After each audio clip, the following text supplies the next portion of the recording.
Hello, dear psychonauts, and welcome back to the channel.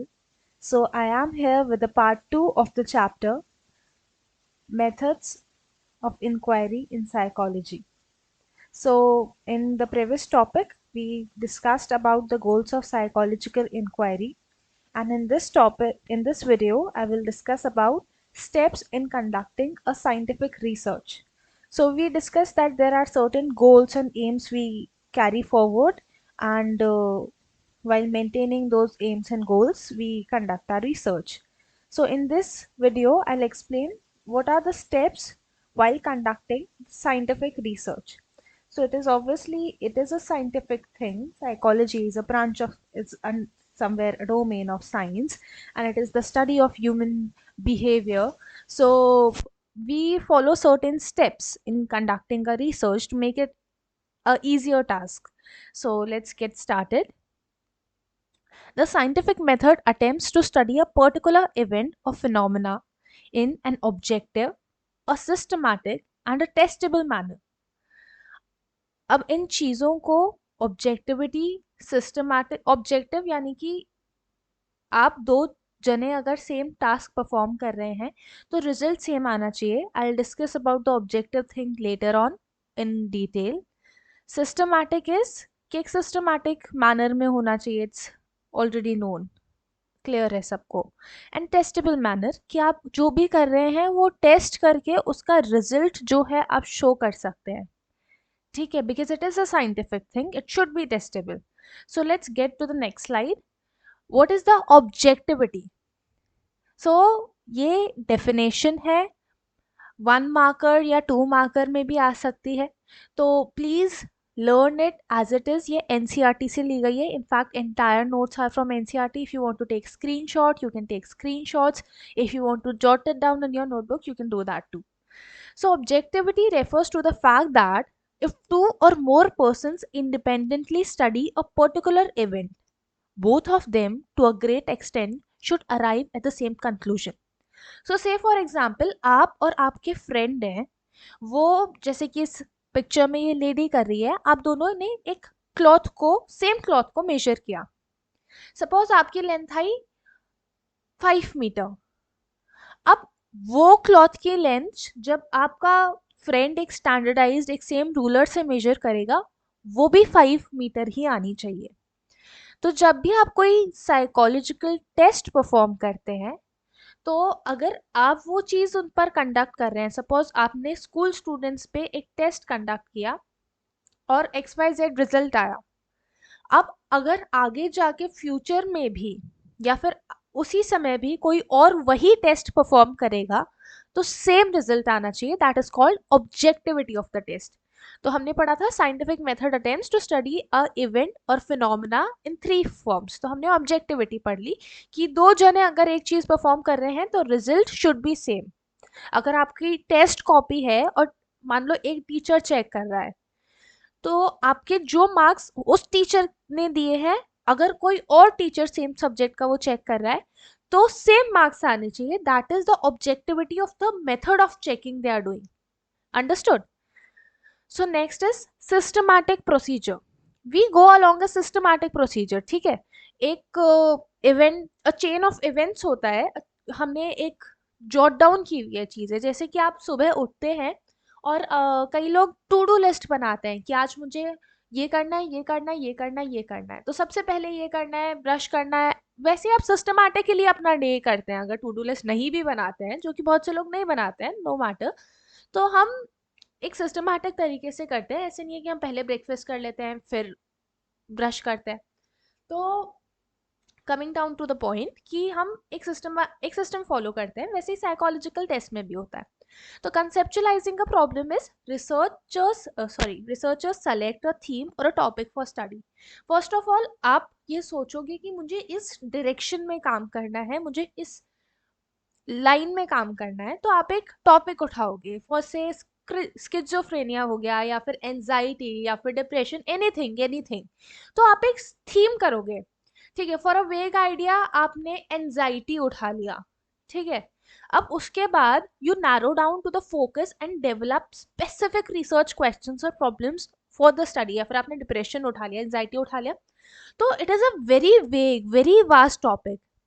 उसमें you have to narrow it down, and आपको एक particular चीज, आप सारी चीजें एक साथ नहीं कर सकते, तो आप शायद एक बहुत बेसिक या फिर एक पर्टिकुलर चीज से शुरू करेंगे कि I start by this, my area of concern या फिर my area of interest is this particular thing. Depression में भी it is an umbrella term, उसका भी ये वाला एरिया में स्टडी करूंगा। तो हमने थीम सेलेक्ट किया और उसके बाद हमने उसको भी नैरो डाउन किया, जैसे कि फनल में हमने डाला, और उसके बाद नीचे से नैरो डाउन करके एक पर्टिकुलर पॉइंट, एक पर्टिकुलर टॉपिक उठाया।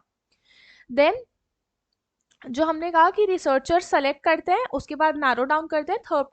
Third point it comprises of understanding of our own behaviour, आप खुद का behaviour, understanding other individuals behaviour, यानी आपके सामने वाले का behaviour, group influences on individual behaviour, कि एक ग्रुप का इन्फ्लुएंस एक इंडिविजुअल के बिहेवियर पे कैसे होता है।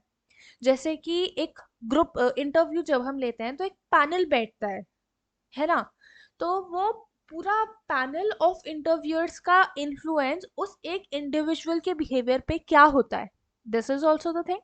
Group behaviour, when you are in a group, तो आप कैसे बिहेव करते हो, तो आप कैसे रिएक्ट करते हो।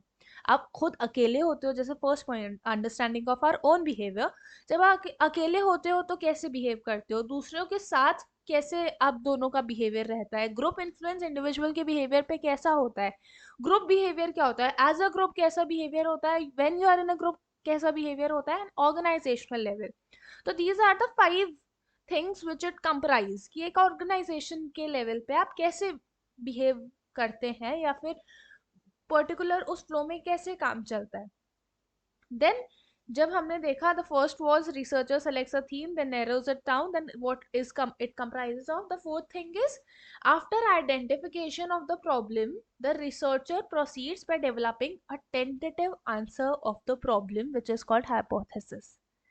Here comes the main thing, this is what the crux is. ये सब हम इतना सारा क्यों कर रहे हैं, हमें एक हाइपोथेसिस चाहिए। हाइपोथेसिस क्या होती है, एक स्टेटमेंट होता है, जैसे कि अगर ज्यादा मार्क्स आए तो बच्चा पढ़ने के लिए और मोटिवेट हुआ, या फिर जस्ट टेक इट कि बच्चे ने ज्यादा समय पढ़ाई के लिए डिवोट किया तो उसके मार्क्स ज्यादा आए, ठीक है। ये हमने हाइपोथेसिस बना ली, पर इसको हमें प्रूव करना पड़ेगा। तो इन सारे स्टेप्स के बाद द फोर्थ थिंग इज कि आप आइडेंटिफाई करते हो प्रॉब्लम क्या है, आपने पहले वाले स्टेप में कर लिया। अब रिसर्चर जो है एक tentative answer of the problem बनाएगा जो कि हाइपोथेसिस है, और अब हम आगे क्या करेंगे, पूरी मशक्कत करेंगे कि उस हाइपोथेसिस को सही प्रूव कर दें। क्योंकि आपने हाइपोथेसिस दी है, आप उसको सही प्रूव करोगे फिर ही तो वो कहीं पब्लिश होगी। और आप साइकोलॉजिस्ट बनना क्यों चाहते हो, because you want to do research, you want to do study. And this is a very important question for 1 marker. It can come in MCQ, that what is hypothesis, and आगे तक भी जाके आप 12th में अपना viva भी दोगे और पूछ लिया what is hypothesis, it should be very clear that it is tentative answer of a problem. ये तो अब लिप्स पे होना चाहिए सारे साइकोलॉजी के स्टूडेंट्स के, ठीक है। Moving forward, now it is about collecting data.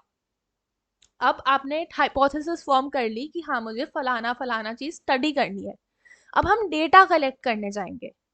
Data collection requires developing a research design और a blueprint of the entire study. आपको जैसे कि एक क्वेश्चन पेपर आपका आता है तो ब्लूप्रिंट होता है ना कि इस पैटर्न में आएगा, इस फॉर्मेट में होगा। वैसे डेटा कलेक्शन के लिए रिसर्चर को क्या करना पड़ता है कि एक रिसर्च डिजाइन या फिर एक ब्लूप्रिंट पूरी स्टडी का क्रिएट करना पड़ता है कि ऐसे ऐसे ऐसे ऐसे मेरी पूरी स्टडी का फ्लो होगा, ठीक है। जैसे फ्लो ऑफ इवेंट होता है वैसे कैसे आपकी स्टडी फर्दर कंटिन्यू करेगी, तो एक ब्लूप्रिंट बहुत ज़रूरी होता है। जैसे कि आप अपने एग्जामिनेशंस के लिए अपेयर करते हैं तो आपको पेपर का ब्लूप्रिंट बहुत ज़रूरी लगता है, आपके लिए बहुत ज़्यादा इंपॉर्टेंट होता है वैसे। देन रिसर्चर डिसाइड्स पार्ट, अब ब्लूप्रिंट में क्या, डेटा कलेक्शन के लिए क्या, कि सबसे पहले कौन किससे डेटा कलेक्ट करना है। मतलब अगर आप कोई प्रॉब्लम आप ले रहे हैं, जो ठीक है आपने कोई एक मैटर ऑफ कंसर्न लिया जिसके लिए आपको यूथ चाहिए, तो आप कोई ओल्ड एज होम में तो जाओगे नहीं अपना डेटा लेने के लिए। तो पार्टिसिपेंट कॉलेज गोइंग स्टूडेंट्स हो सकते हैं, स्कूल गोइंग स्टूडेंट्स हो सकते हैं, केवल फीमेल्स हो सकती है, केवल मेल्स हो सकते हैं, या फिर मिक्स हो सकता है। ठीक है, तो दैट इज अपॉन कि पार्टिसिपेंट्स कौन है स्टडी के, सबसे पहले तो आप यही डिसाइड करोगे ना। Then second is methods of data collection, किस तरीके से करोगे। अब मेथड्स के बारे में भी हम बहुत आगे डिटेल में बात करेंगे कि कौन कौन से मेथड होते हैं, जैसे कि इंटरव्यू मेथड होता है, क्वेश्चनर मेथड होता है। तो कौन सा सबसे ज्यादा इफेक्टिव है, सबसे ज्यादा यूजफुल है, हम उस मेथड पे स्टिक टू करते हैं।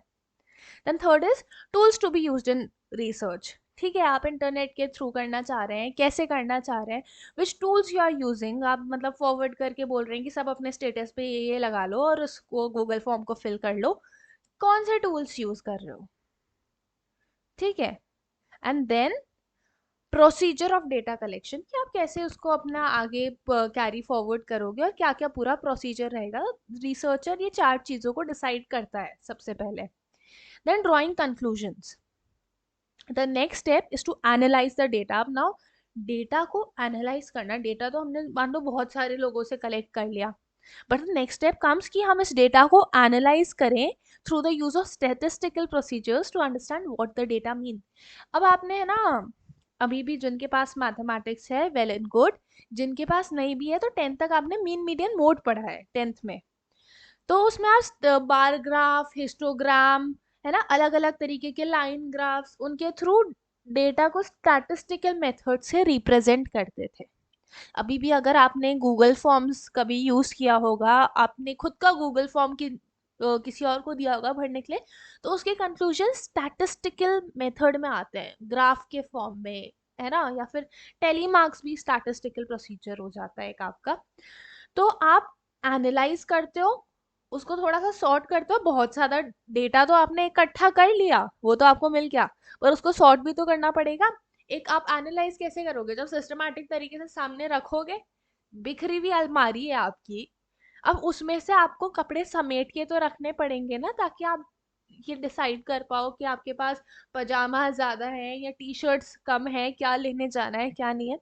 वैसे ही बहुत सारा बिखरा हुआ डेटा तो है, पर उनको एक एक पर्टिकुलर ग्रुप में सॉर्ट करना पड़ेगा, स्टैटिस्टिकली उसे प्रेजेंट करना पड़ेगा ताकि आप उसे एनालाइज कर पाए। The purpose of analysis is to verify the hypothesis and draw the conclusions accordingly. अब आपकी हाइपोथेसिस का पर्पस, एनालिसिस का पर्पस क्या है, कि आपकी जो हाइपोथेसिस है वो प्रूव हो जाए। देखिए, अब हाइपोथेसिस इन जनरल प्रूव करना इज क्वाइट डिफिकल्ट, क्योंकि आप बहुत सारा डेटा एक साथ कलेक्ट कर रहे हैं, उसको इंटरप्रेट कर रहे हैं, उसको एनालाइज कर रहे हैं, so that's not a very easy job. But anyways, purpose हमारे एनालिसिस का ये होता है कि हम हाइपोथेसिस को प्रूव करें। Revising research solutions, if conclusion supports the existing hypothesis या थ्योरी, जैसे कि आपने अपनी हाइपोथेसिस रखी कि जितना ज़्यादा बच्चा पढ़ता है उतने ही अच्छे उसके मार्क्स आते हैं।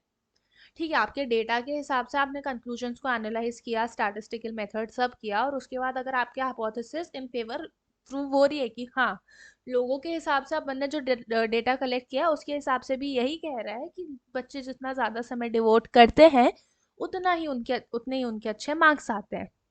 तो अगर ये सारी चीज़ें आपके कंक्लूजन्स एनालिसिस की सपोर्ट कर रहे हैं, तो वेल एंड गुड, आपकी हाइपोथेसिस प्रूव हो गई, congratulations, theory is confirmed. But if not, he or she माने कि रिसर्चर विल रिवाइज और स्टेट एन ऑल्टरनेटिव हाइपोथेसिस। या तो आप प्रूव करने गए थे कुछ और प्रूव कुछ और ही हो गया, तो आपने अपनी हाइपोथेसिस चेंज कर दी कि चलो कुछ तो प्रूव हुआ है एटलीस्ट, वही हाइपोथेसिस बना देते हैं, and again test it based on the new data and conclusions. मतलब नई हाइपोथेसिस बना दी तो ऐसे नहीं है कि पहले वाले से चलेगा, अब आपको नई हाइपोथेसिस या तो आप रिवाइज करो उसको या फिर ऑल्टरनेट हाइपोथेसिस, क्योंकि पहले वाली तो आपकी प्रूव हो ही नहीं पाई, तो दैट इज ऑलरेडी डिस्कार्डेड, वो तो काम की है ही नहीं। अगर आपने कहा कि बच्चे ज्यादा समय पढ़ते हैं तो ज्यादा मार्क्स आते हैं, ये तो प्रूव हुआ ही नहीं, तो आप इसको वापस प्रूव करने चाहोगे तो भी there is somewhere no point in doing that, wasting entire आपका वापस टाइम। तो आपने जो डेटा के हिसाब से नई कंक्लूजन आप निकाल पा रहे हैं, तो आपने क्या किया, उसके अकॉर्डिंग एक नई हाइपोथेसिस बना दी, और उस हाइपोथेसिस को शुरू से डेटा कलेक्ट करके वापस सारे स्टेप्स को फॉलो करते करते वेरीफाई किया। या तो रिवाइज कर दो, या फिर ऑल्टरनेट हाइपोथेसिस या फिर थ्योरी उसके लिए प्रेजेंट कर दो, and again test it based on the new data and draw conclusions. Thus इसीलिए हम कहते हैं कि research is a continuous process. Research हमेशा चलती रहती है, there is no full stop कभी भी कुछ भी। That depends on the creativity of people, that depends on the time they are consuming for taking out the conclusions, that depends कि अगर आपकी हाइपोथेसिस प्रूव होती भी है या नहीं होती है।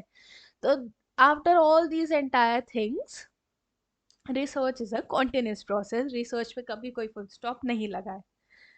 So this was it for today's video. I hope you liked it. I hope you liked the explanation. Or if you like, please do let me know in the comment section below. Please give a thumbs up to the video.